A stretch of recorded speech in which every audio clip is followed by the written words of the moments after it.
साथियों, हिंदी ज्ञान सागर YouTube channel पर एक बार पुनः आपका हार्दिक स्वागत है। साथियों, रिजल्ट्स आ चुके हैं ग्रेड 3 वगैरह के, और अब आपको उसमें जिनका 2 गुना में सिलेक्शन हुआ है उनको स्क्रूटनी फॉर्म है वो अपलोड करना है ऑनलाइन, और उसके बाद में आपकी ऑफलाइन है वो काउंसलिंग होगी। उस स्क्रूटनी फॉर्म के अंदर ये जो अटेस्टेशन फॉर्म है ये भी आपको पूरा भर के पहले इसका प्रिंट आउट लेना है। आप ई मित्र वाले के पास में जाइए, उससे अटेस्टेशन फॉर्म लीजिए। ये 2 पेज का जो फॉर्म है वो आपको लेना है, पूरा का पूरा इसको भरना है, और भरने के बाद में इसकी PDF बना के उस पर अपलोड है वो करनी है। तो सबसे पहले आप ई मित्र पर जाइए और जाकर वहाँ से जो ये अटेस्टेशन फॉर्म है वो लेकर आइए। बाकी का काम इसके बाद में होगा। अब इस अटेस्टेशन फॉर्म को भरें कैसे, तो ये आपको मैं यहाँ पर थोड़ा सा बता देता हूँ। बहुत सारे जो विद्यार्थी हैं उन्होंने ये पहले भरा नहीं, इस कारण से उनको पता नहीं। वैसे ये इसके अंदर अपने जो है RPSC के अंदर भी ये फॉर्म सेम फॉर्म है वो मांगा जाता है। वहाँ पर भी अटेस्टेशन फॉर्म है वो मांगा जाता है। ग्रेड 2 की काउंसलिंग आप करवाओगे, आप फर्स्ट ग्रेड की काउंसलिंग करवाओगे तो वहाँ पर भी मांगा जाता है। तो आज हम इसी के ऊपर थोड़ी है मैं आपको इसके पूरे हिंट्स बता देता हूँ कैसे इसको भरना है। सबसे पहले यहाँ पर देखिए कॉलम दे रखा है, इसके अंदर कलर्ड पासपोर्ट साइज या लेटेस्ट फ़ोटो आपको लगानी है विद सिग्नेचर। यानी कि फ़ोटो आप इसके ऊपर लगा देंगे, और लगाने के बाद में सिग्नेचर इस प्रकार से कीजिए कि आधा सिग्नेचर है वो बाहर आ जाए यहाँ पर, और आधा सिग्नेचर है ये फ़ोटो के ऊपर आ जाए। कहने का यहाँ पर तात्पर्य मेरा ये है कि इसके ऊपर जो फ़ोटो है वो आएगी, और इसके बाद में जैसे यहाँ पर सिग्नेचर करें तो हम इसको इस प्रकार से करें कि आधा फ़ोटो के ऊपर और आधा है वो नीचे आ जाए सिग्नेचर। इसके बाद में जो है इसके अंदर आपको नीचे भरना है name in full with alliance if any. तो इसके अंदर क्या है कि कैंडिडेट है उसको अपना नाम भरना है, नाम भरने के साथ में सरनेम भरना है। जैसे किसी का कुछ नाम है उसके बाद में सरनेम आता है तो वो सरनेम यहाँ पर आपको भरना है। मूल नाम है वो यहाँ पर भरना है। जैसे हम किसी का भी भरें, जैसे यहाँ पर भरें कमलेश, तो कमलेश यहाँ पर भरना है।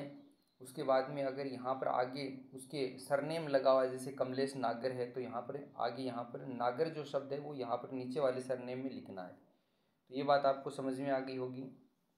उसके बाद में रोल नंबर है वो यहाँ पर आपको इसके अंदर भरने हैं जो परीक्षा के अंदर थे आपके फाइनल एग्ज़ाम, उसके अंदर 3rd ग्रेड वाले के अंदर। मेरिट क्रमांक आपको दिए नहीं है इसलिए इस कॉलम को छोड़ना है आपको। इसके बाद में दूसरे कॉलम के अंदर आते हैं हम। दूसरे कॉलम के अंदर दे रखा प्रेजेंट एड्रेस इन फुल, तो ये प्रेजेंट एड्रेस भरना आपको पूरा, अपने नाम पते पते के साथ में विलेज है, डिस्ट्रिक्ट है, पिन नंबर है वो खास करके भरना आपको। ये प्रेजेंट एड्रेस से तात्पर्य है कि आप वर्तमान में वहाँ पर रह रहे हैं, अपने घर को छोड़कर, अपने मूल जो स्थान है उसको छोड़कर कहीं दूसरी जगह पर रह रहे हैं, और आपको पत्र व्यवहार जब भी होगा RPSC के साथ में, तो इसमें कर्मचारी चयन बोर्ड के साथ में, तो कर्मचारी चयन बोर्ड है आपके साथ में पत्र व्यवहार है वो प्रेजेंट एड्रेस के ऊपर करे तो उसके ऊपर कर सकता है, और जो चीज़ें हैं वो आपको मिल जाए उसके लिए प्रेजेंट एड्रेस दिया जाता है। लेकिन जहाँ तक हो सके मेरा ये मानना है कि आपको हमेशा मूल एड्रेस जो होम एड्रेस होता है वही आपको यहाँ पर प्रेजेंट में भर देना चाहिए, ताकि आगे भविष्य के अंदर भी कभी इस प्रकार का चेंजमेंट वगैरह करवाने की ज़रूरत नहीं हो, जिसमें आपको विलेज वगैरह, थाना वगैरह, तहसील है, डिस्ट्रिक्ट है, ये सारी चीज़ें आपको उसके अंदर भरनी है। 2-3 लाइनें उसमें भरी जा सकती हैं। होम एड्रेस उसके बाद में आपको भरना है, तो ये एड्रेस यहाँ पर आएगा वही यहाँ पर आ जाएगा। ये तो दोनों एड्रेस आपको यहाँ पर भरने, कोई विशेष नहीं है। अगर आप थोड़ा थोड़ा इसको ध्यान से पढ़ के करेंगे तो आराम से हो जाएगा ये। उसके बाद में अगला जो कॉलम आता है 4 नंबर कॉलम, कि आप रह कहाँ रहे हैं, प्रिस्क्राइब 5 ईयर, यानी कि पिछले 5 साल से आप कहाँ पर रह रहे हैं। Then 1 year during the prescribed, यानी कि आप रह कहाँ रहे हैं फ्रॉम जन्म से लेकर टू यहाँ पर वर्तमान तक, यानी कि कहने का तात्पर्य रेजिडेंशियल एड्रेस यहाँ पर आपको है वो भरना है। तो ये रेजिडेंशियल एड्रेस है वो भी यहाँ पर वही आ जाएगा। उसके बाद में आपको फादर्स डिटेल इसके अंदर भरनी है, पिता की डिटेल, चाहे वो महिला हो और चाहे वो पुरुष हो, दोनों को। तो पुरुष वाले में तो कोई दिक्कत नहीं रहती है क्योंकि वो अपने जन्म स्थान से वहीं पर रहता है, लेकिन महिलाएं विवाहित होने के बाद में ससुराल चली जाती हैं, तो फादर्स का एड्रेस दूसरा होता है और ससुराल का एड्रेस दूसरा होता है। नेचुरल सी बात है। तो यहाँ पर हमें क्या भरना है, फादर्स एड्रेस भरना है। तो ये विशेष रूप से ध्यान रखें कि इसमें जो फादर एड्रेस है उसमें जो लड़के हैं, पुरुष हैं, वो तो अपना जो पीछे से एड्रेस चलता आ रहा है वही एड्रेस इसके अंदर आ जाएगा, प्रेजेंट एड्रेस है। लेकिन महिलाओं के लिए क्या करना है, वो अपने पिता name in full with alliance if any, यानी कि अपने पिता का नाम लिखना है यहाँ पर। प्रेजेंट पोस्टल एड्रेस वो लिखना है, परमानेंट होम एड्रेस है वो लिखना है। तो ये दोनों सेम ही लिखें, जहाँ तक हो सके दोनों सेम ही लिखें। होम एड्रेस जो है वही यहाँ पर आ जाएगा।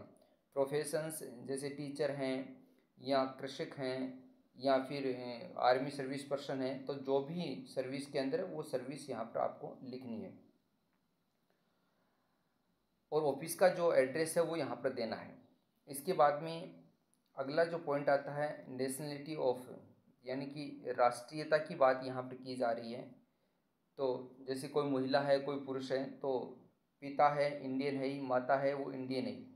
अब पुरुष कैंडिडेट फॉर्म भर रहा है तो वो महिला वाले कॉलम के अंदर वाइफ है वो इंडियन है, और महिला भर रही है तो वह पुरुष वाले कॉलम के अंदर हस्बैंड है वो इंडियन है। ये बात कॉमन सी बातें हैं, ज़्यादा इसमें कोई ये नहीं है कि है समझने वाली चीज़ें। महिला है तो वो हस्बैंड के बारे में लिख देगी इंडियन है, और पुरुष है तो वाइफ के बारे में लिख देगा कि वो इंडियन है।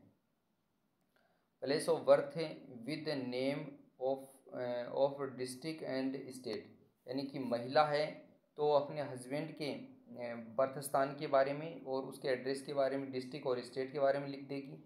और जो पुरुष है तो वो अपनी वाइफ के प्लेस ऑफ बर्थ यानी कि उसके पीर पक्ष का लिखना है। यहाँ पर ये गलती मत कर देना बार इसमें कि वाइफ के बारे में आप लिख रहे हो और अपनी घर वाला एड्रेस ही लिख रहे हो कि इसका जन्म तो यहीं हुआ।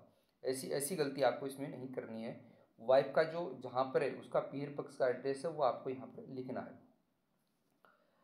उसके बाद में अगला कॉलम है कि डेट ऑफ बर्थ है। ये थोड़ा सा ध्यान से आपको इसमें भरना। डेट ऑफ बर्थ है वो अपनी डेट ऑफ बर्थ है जो भी लिखनी है, दिन कौन सा था, महीना कौन सा था और साल कौन सा था।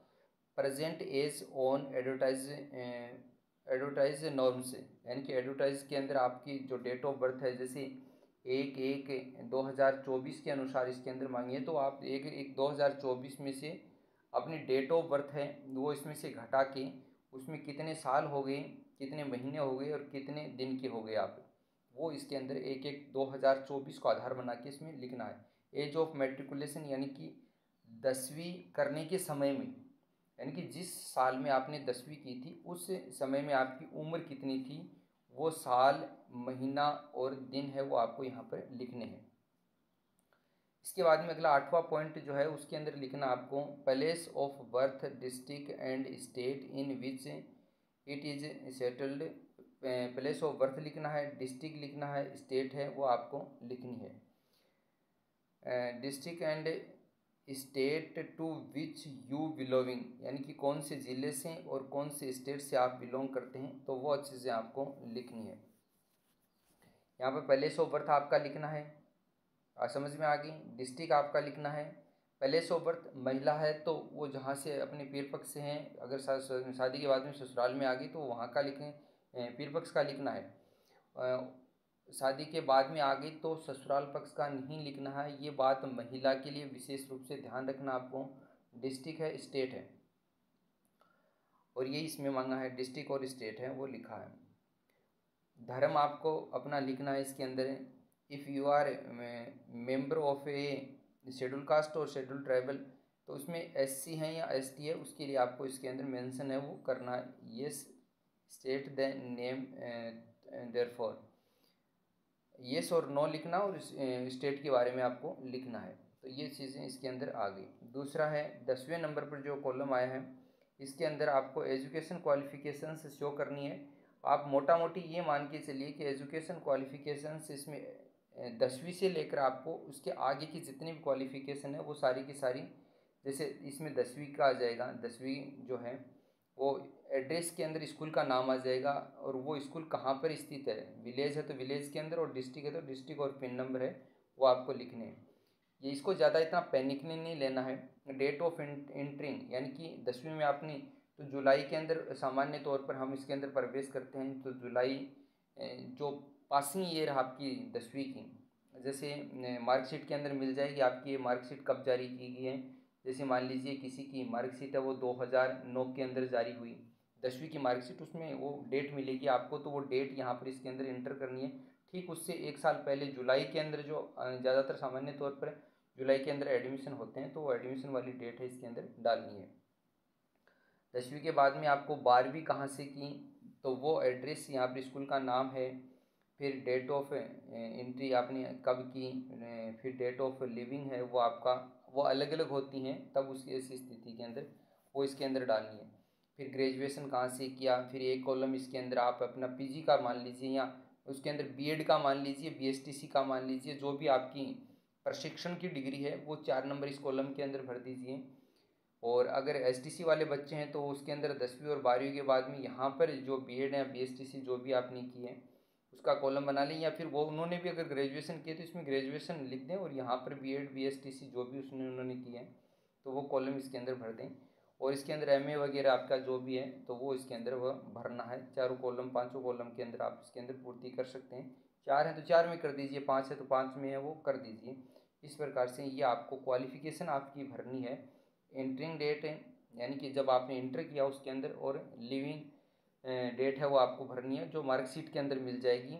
ये वाली डेट ऑफ लिविंग है ये तो मार्कशीट के अंदर मिल जाएगी। डेट ऑफ एंट्रिंग है इसके लिए ये मत भागना दौड़ना शुरू कर देना कि स्कूलों में पहुँच के लाओ सर हमारा एडमिशन किस तारीख को हुआ था, वो सारा सब कुछ समय दीजिए।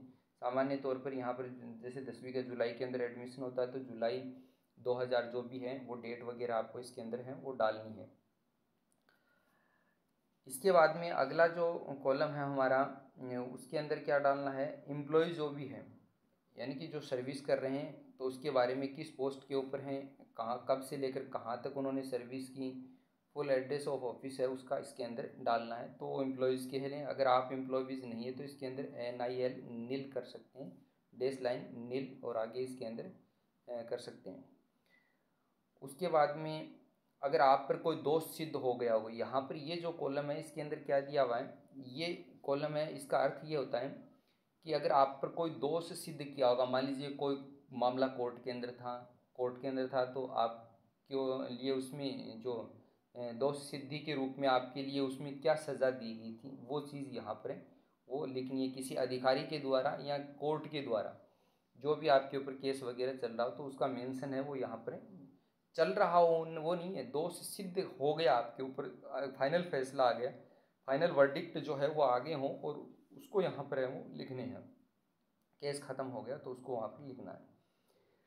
2 रिस्पॉन्सिबल पर्सन है उनके नाम यहाँ पर लिखने हैं जो आपकी जान पहचान वाले हों, अच्छी जान पहचान वाले। जब भी पुलिस वेरिफिकेशन उसमें करे तो उन दोनों से भी वो पूछताछ करें तो वो लोग आपकी विश्वसनीय लोग होनी चाहिए। तो वो इसके अंदर आपका नाम है, उन दोनों का नाम है वो लिखना है और फ़ोन नंबर है वो लिखने हैं।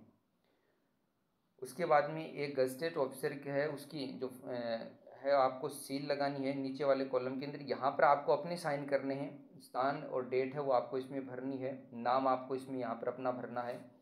और इसके बाद में अंत में क्या करना है आपको, ये सारा सब कुछ भरने के बाद में किसी एक गजटेड ऑफिसर है उसका certified that I have no, वो सर्टिफाई करेगा आपको, वो तो वो लिखेगा यहाँ पर श्री है, श्रीमती है या कुमारी है जो भी है, और उसका नाम कैंडिडेट जो यहाँ पर अप्लाई कर रहा है उसका नाम है, उसके पिता का नाम है, पति का नाम है जो भी है, फॉर द लास्ट मान लीजिए 5 साल से, 10 साल से, 20 साल से या जन्म से जो भी वो जान रहा है वो आपको यहाँ पर लिख के देगा।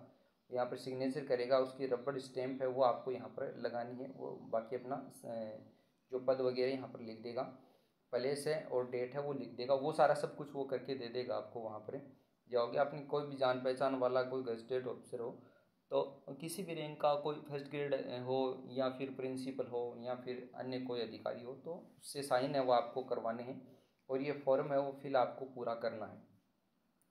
ये फॉर्म फिल करने के बाद में आप इसको लेके जाएंगे और स्क्रूटनी जो फॉर्म आपका है उसके साथ में ई मित्र को देंगे और ई मित्र वाला है वो इसको अपलोड है वो कर देगा। बाकी जैसे आपकी डिग्रियां हैं उनकी भी आप फ़ोटोकॉपी निकलवाओगे, पहले स्क्रूटनी जो फॉर्म भरोगे उस के अंदर फ़ोटोकॉपी निकलवा के उसके ऊपर हस्ताक्षरित आपको उसको करना है, यानी कि खुद को अपने सिग्नेचर उसके ऊपर करना है और उसके बाद में उसको अपलोड करवाना है। ये थोड़ा सा ध्यान रखें तो वो वाला स्क्रूटनी फॉरम है, उसकी डिटेल भी मैं अभी डाल दूंगा आपको थोड़ी देर में, तो वो भी आप उसके अंदर देख लेना। आज के लिए इतना ही, बाकी बाद में जब भी ऑफलाइन आपकी काउंसलिंग 3 तारीख के बाद में शुरू होने वाली है, तो विस्तृत चेकलिस्ट वगैरह जो भी है वो भी मैं बाद में आपके इसमें डाल दूंगा। तो आज के लिए बस इतना ही। चैनल को लाइक और सब्सक्राइब ज़रूर करें। धन्यवाद।